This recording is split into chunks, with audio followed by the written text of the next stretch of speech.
Good afternoon, family. Thanks for checking out today's video. If you're new here, my name is Jonathan, and I created this channel as a way to record my progress as I work towards my goal of losing 300 pounds in 3 years. If you do enjoy my videos, make sure that you like the video, also subscribe to my channel, and then click on that bell icon so you'll get alerted when I go live or when I post new videos. If you'd like to participate in on the live discussion, you can join me on these live streams that I do. Or if you'd like to reach out to me outside of the live streams, I've created a Discord that you can join to kind of share what you have going on with us all. So also down in the description below, there is a link to a Pinterest board. That board has a lot of the recipes that our family enjoys on our whole food plant-based diet. Today is weigh-in Wednesday. Good afternoon, Anthony. I hope everything's going great for you today. Let's switch over to the weigh-in and see how we did this week. So just a quick recap. Today is day 543 of my 3-year challenge to lose 300 pounds. I started this challenge on November 1st of 2020. I had a starting weight of 519.8 pounds. Last week, after gaining like 4 pounds, I weighed in at 314.4 pounds, bringing my total weight loss to 205.4 pounds. I'm going to go ahead, hop on the scale, see how we did, and we'll go from there.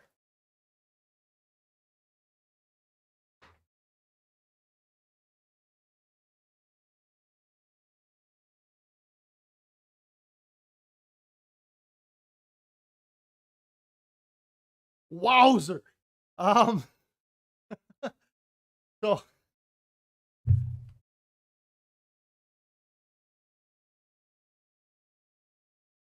307.4. That is a 7-pound weight loss. So that brings my total weight loss to 212.4 pounds. Let me update this here real quick. So this is 307.4. That's awesome. So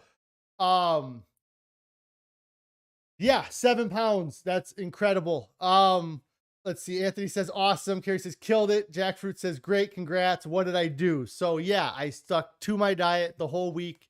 I gained 4 pounds the week before, so I'm sure that that helped a little bit. That I had kind of inflammation from that salt and oil and sugar that I had on Easter Sunday, but that's awesome. I was not expecting to see a 7-pound weight loss this week, even going into today.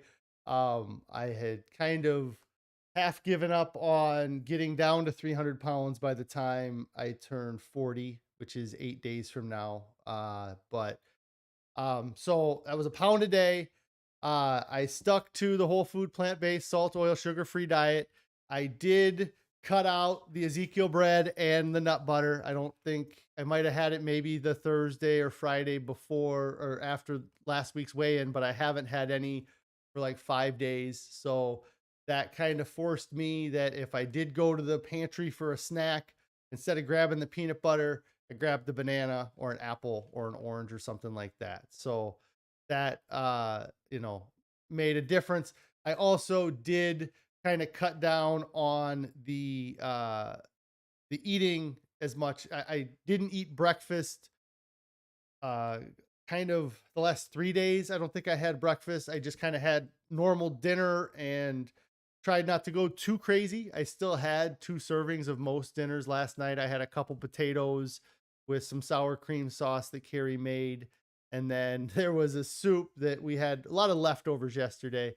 But I had a bowl of soup as well. And then, apples and oranges and bananas. So, that's really awesome. I'm just blown away that I lost 7 pounds. I was looking or hoping to maybe get 3 or 4 pounds off. And, but now that kind of, like I said, that puts the pressure on me now to get under 300 pounds in 8 days here. So, Um, yeah, I'm really happy with the results from that weigh-in. I am currently now at my lowest weight again. My lowest weight before this was 307.8.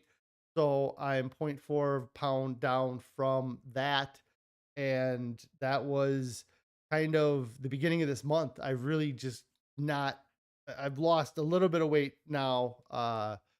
But I think I started this month at 307.8. So next week will be my end of month weigh in. It'll also be my halfway point, my 18-month weigh in as well. So um, I'm really excited about that. And I'm happy to see that. I know I feel it. I feel amazing. I feel thin, I guess as thin as somebody that's 307 pounds can feel. But I do feel like I don't have any inflammation in my body. It's such a weird thing that I can tell the difference now. Like before, I was always inflamed. So there wasn't really, I couldn't gauge that the difference, but now I absolutely see the difference. And I'm happy to see I was able to bounce back quick. I had that Easter weekend. I had some things that I shouldn't have had, I suppose, and then uh it caused me to jump way up. Like I thought there was absolutely no reason why I should have gained 4 pounds last week. And so to see that a week later, my body readjusted, got rid of that crap, and then, I'm back to my lowest weight so far again is really great to see. So I appreciate all the support from you guys and all the kind words. I'm just blown away. So we'll switch over here. I hope everybody had a great evening last night. We had a wonderful evening. Our kids' soccer game was canceled this past Saturday because of rain. And so they normally practice on Tuesday nights. And instead of practice, we ended up having a makeup. We made up the game that they missed on Saturday. I was able to go watch my oldest daughter play. I wasn't able to catch the Twins game because they kind of started right as I got out of work. So we hung out and watched soccer last night, and then I kind of already went over the food, but last night I had not a ton of food, I guess. I mean, it felt like a lot of food. It was 2 baked potatoes and the sour cream, and when I mixed it up, it was a full bowl of potato. So it wasn't like they were small potatoes. And then I had a bowl of soup as well that uh Carrie had made. I can't think of the name of what that soup was. I know she wasn't a big fan of it. I didn't mind it. I think it was the green chilies in it that she didn't like, but I had no problem eating it up last night. And then cherry juice, kind of one of those things that I really like, the cherry juice that we get from Costco. I might even make a stop on my way home because I finished it this morning. And then I I finished our oranges last night or this morning too, so we got to get. Hopefully Carrie picked up a new bag of oranges because I am addicted. So Carrie says the name of that soup was Cajun Black Eyed Pea Soup. Yeah, so um, I really like that soup, or I didn't mind it. I thought it was good enough to eat. And again, I keep harping on this. And Carrie gives me a hard time anytime I try to. She says she stocked up on oranges. Great. Um, I after making a comment about how, it's not about the pleasure of the food, even if the food's a little bit off, it's still edible. It's no different than eating that, the fries you got from Wendy's that didn't have enough salt on them, or the fries you got from Burger King that were soggy, or the fries you got from McDonald's that got cold before you got to them. So, I ate all of those things too. So having a meal that the rice is a little undercooked or the flavors aren't exactly there, or the number of times we've joked with each other and just been like, yeah, this needs salt. Um, but it's just something different with the oh, anyways, I was just saying that like I made a comment about how, I can't really complain about I don't complain uh too much about the food, regardless of how it's flavor, because it's not where I go to get my pleasure now. I get my pleasure by watching my daughter play soccer. I get my pleasure by getting my work done. I get my pleasure by hanging out with Carrie and the family, you know. And so I found different places to derive my pleasure, and it's really been helpful to, you know, the food is just to get me by. I mean, again, I don't know, but I started listening to the Pleasure Trap again. I was talking about it yesterday. I finished the Grant Cardone book, and a big part of the early part of the Pleasure Trap is all about, you know, that if you're here on this earth right now, then your ancestors were survivors, and your ancestors lived long enough that they could reproduce. And in order to live long enough to reproduce, you have to do a certain set of things. You have to have certain traits, and those traits are determined, what traits you need to have are determined by the environment that you were in. And we evolved an environment of food scarcity, and we had the prior to any of my ancestors that were born before 1900, they never got a even a fraction of the pleasure that we derive from the food that we get now, because the food that they had now was bland. It always needed salt. It all, you know, it was always undercooked or overcooked. They didn't have these pressure cookers that could make things perfectly, or these air fryers, or these Vitamix blenders. It was all just eating the food as it came off the tree or off the plant, or uh, I guess even off the animal, but they didn't have the salt to preserve it, and the oil and the sugar to, you know, make the barbecue sauce, to make it, you know, taste better than just what the meat is. And then also the meat that people eat now is nothing like the meat people ate 100 years ago. I mean, the cows produce what, 5 times more milk than the cows used to produce. They have more fat on their body than they used to, because we've bred them to be these genetic and abnormalities. There's the craziest thing that about like our food system to me is that we eat all this food that is very, you know, they're easy to farm, these things, cows, chickens, and pigs, but there's not a lot of wild cows running around in Iowa. There's thousands and thousands of cows pinned up inside of these buildings, but there's not a single wild cow, you know, like.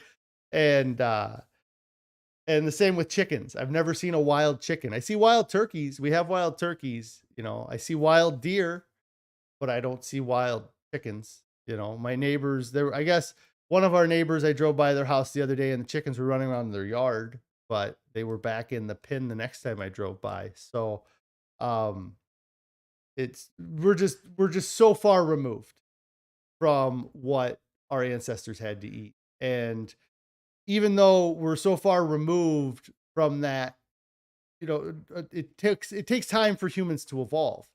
And in the last 100 years, the technologies that we have developed have outdeveloped our body's ability to evolve and adapt. I mean, in time, in 500 years, if things are as easy as they are now, if things are as great, you know, it's uh then we'll start to see people evolve to having different biology for the digesting of food. But it's just been in the past, even, yeah. I mean, even if you went back to Egyptian time, you know, if you go back 10 to 12,000 years ago, that's still only 10% of the time that Homo sapiens have been around. And then we have evolved from something before that, and then something before that, you know, like we're we are evolved from some creature that has been on this planet possibly since the planet formed, you know. So it's kind of a wild the amount of food that we have available to us now. Anyways, I don't know. I'm reading the Pleasure Trap book again. I got talking about that for some reason. Um, but I just kind of refreshing myself on that book because I really like what they talk about. It's like I said, especially at the early, it's a lot about psychology. Dr. Doug Lisle is a psychologist. I believe that's what he is practice. That's his trade, or that's what he got his doctorate in, is in psychology. Um, and it really is just crazy. They talk about our pleasure, our motivational triad, the avoid pain, seek pleasure, and uh, avoid pain, seek pleasure, and conserve energy. Humans are going to do the path of least resistance. And that's all animals do that. Humans are just really good at it. We're better than most animals because we can predict the future and we can remember the past so well. Whereas it takes a dog 100 times to learn how to sit, whereas you could teach a human how to sit very quickly. Uh, and it's just kind of you could teach a developed human a new trick very quickly, whereas it takes a while to teach a dog a new trick, kind of thing, because we have that intelligence and that ability, but also that intelligence keeps us from making changes because we want to avoid any disruptions of the status quo, because everything we've done up to this point has kept us alive. And so your body kind of inherently is like, well, why would you make any choice other than the choices you've already made? Because the choices you've already made have kept us alive. And your body doesn't realize that you could be better than you are. They just want you, your body just wants you to survive. It doesn't have a gauge of surviving better or worse in some ways. But um so yeah, the food. I finished the book, Be Obsessed or Be Average by Grant Cardone. I really like that book. Again, I think it was something where it was the right time in my life to pick the book up because of everything that's going on. And it helps me push with this diet too. It helps me get back and re-obsess about this diet and recommit. And I talk a lot about that myth of moderation, the myth of moderate consumption, that eating a little bit of something is healthy. And if you're obsessed about being the healthiest you that you can be, then you need to be making the decisions that are going to make you the healthiest person that you can be. And even having a a single cheat meal is going against that overall goal that you have. And if you do that, you have to weigh that out and you have to pay the consequences. And sometimes that can be psychologically draining. If, like, there's a lot of things that can screw you up. Having that 4 pound weight gain last week, it was nerve wracking to have that happen. I mean, it's not, I bounced back. I did great. I had faith in the process and it's working out, but I still, uh, it weighed on me. It made me change my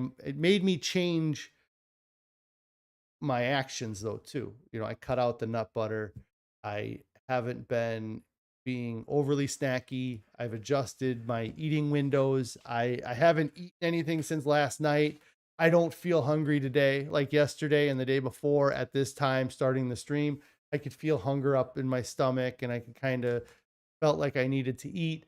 And now I'm not seeing that. I'm not having that today, and so maybe the potatoes I had last night are sitting in my gut longer than the food that I had two nights ago sits in my gut. But I think that we need to reevaluate this 3 times a day eating. I think that um, it causes overeating. And of course, the food companies want to push 3 times a day eating because then they sell more food. So they're the ones that are advertising on television. They're the ones that are designing foods that are specifically breakfast foods, specifically lunch foods, and specifically dinner foods, so that you have these 3 distinct times to eat and you eat distinctively different things those 3 times a day. One of the big things that Chef AJ talks about in her book, The Secret to Ultimate Weight Loss, is that she really enjoys having vegetables for breakfast. And we switched our oatmeal up after I read that. book to having more spinach and mushrooms and onions instead of having bananas and apples and other sweet stuff, apple juice, I guess. But we switched up our diet after reading that book, and it's made a difference. I feel like, I still end up, when I don't have the oatmeal, I'll still have an orange and I'll still have cherry juice. So I still have some sweetness in the morning, but it's not as much sweetness as when we were having our banana and apple oatmeal. Now it's something where that, in Chef AJ's book, she doesn't even eat oatmeal for breakfast. I mean, she has like broccoli for breakfast, or she has kale for breakfast. Like, she has legitimate vegetables for breakfast. Um, and that's something that was never, people think, it blows their mind. I mean, it's a completely different concept. When you think of breakfast, you think of breakfast cereals, you think of toast and pancakes and waffles with syrup on them. You think of lots of things. You think of specifically breakfast things. And then it's always like a treat, whereas, oh, I'm going to have leftover pizza for breakfast. Or at dinner time, when you normally have a dinner, hey, we're going to have breakfast for dinner, generally because breakfast is really quick to make and you don't have the time. So you make breakfast for dinner.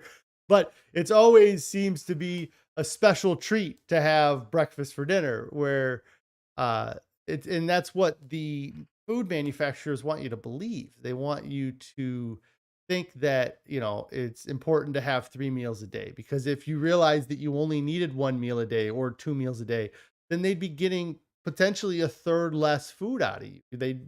And that's not what they want. It's against their best interest to have you eating 1 or 2 times a day, because they want you eating 3 times a day and then having snacks between those 3 meals, and believing that you're making the healthiest choice possible. So they name the companies things like Snackwells, or they name them Healthy Harvest or something like that. Like, they give them uh these names that throw out this idea that they are health foods, when in reality many of them are far from being healthy. Um, and so I am happy with the schedule I'm on with eating. I've been trying to not eat late into the night. That's something that they talk about in the Pleasure Trap book. In many of the books that I've been listening to, is that you should stop eating a couple times before you go to bed.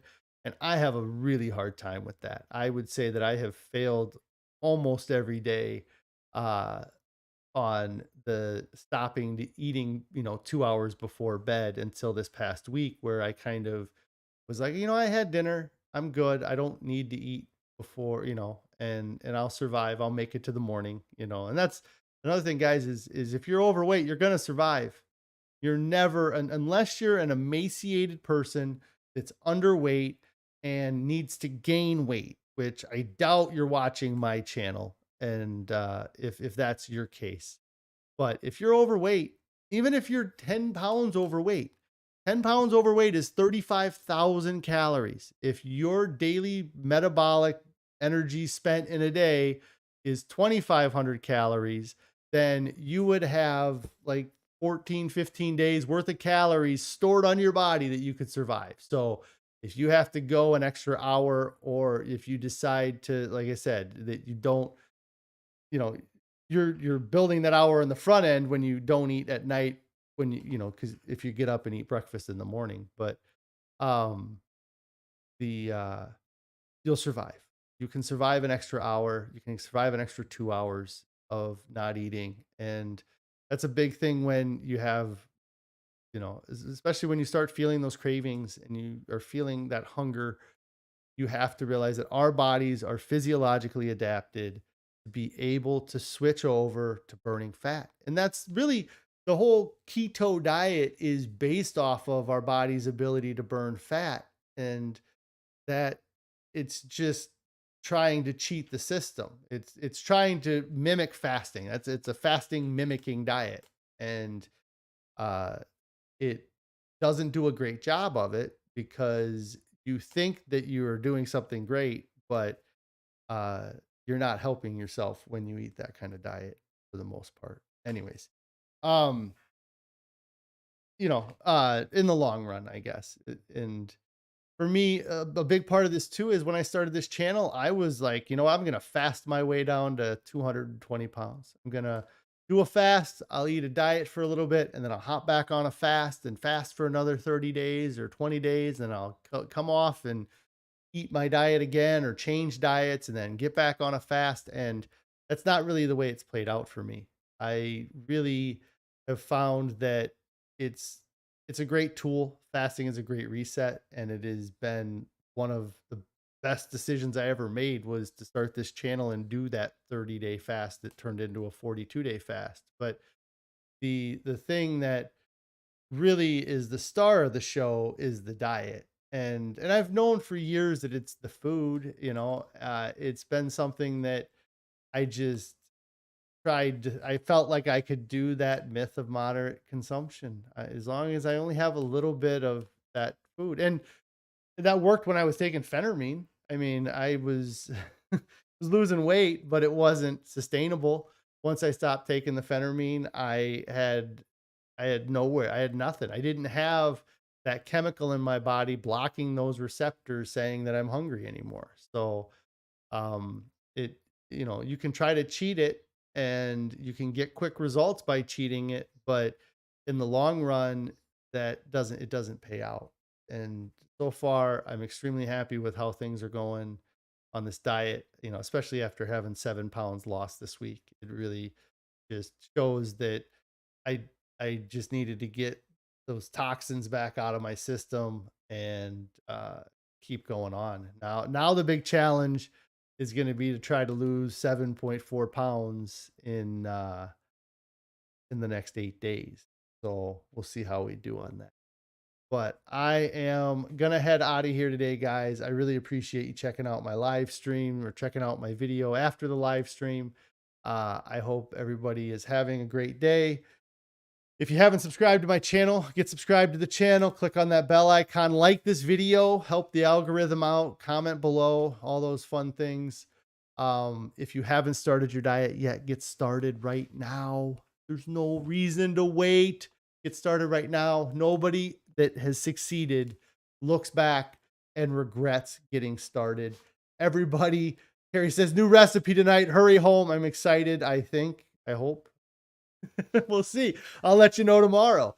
Nobody ever that succeeds and gets to their goal looks back and says that they wish they would have waited. I would 9 dentists out of 10, 9 out of 10, hurry home is that a type of curry. Yeah. Uh, the, everybody says they wish they would have started sooner. I wish I would have started sooner. I'd be further along. Imagine I could already be 220 pounds if I'd have started this a year earlier. I mean, it's just something that uh, you won't regret it.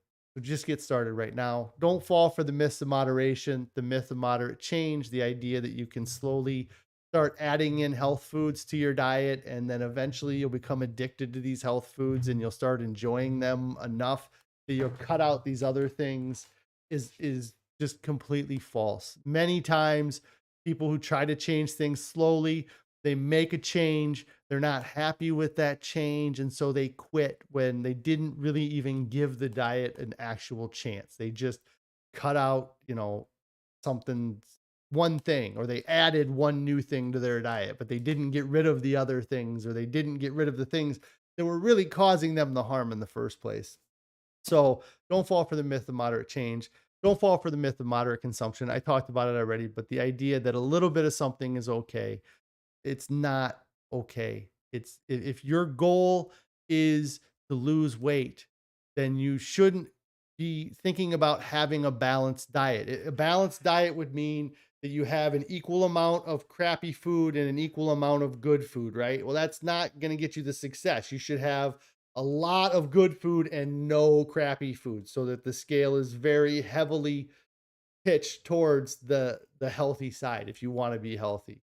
And we're volume eaters, people. We eat a volume of food. You cannot, for the long run, restrict your body in eating a low volume of food.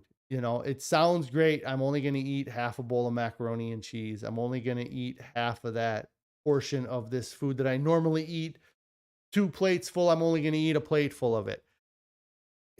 Your body for a little while, you can do that. You can sustain it for a week, a month, a couple months, even if you're taking drugs like appetite suppressants, maybe 5-6 months.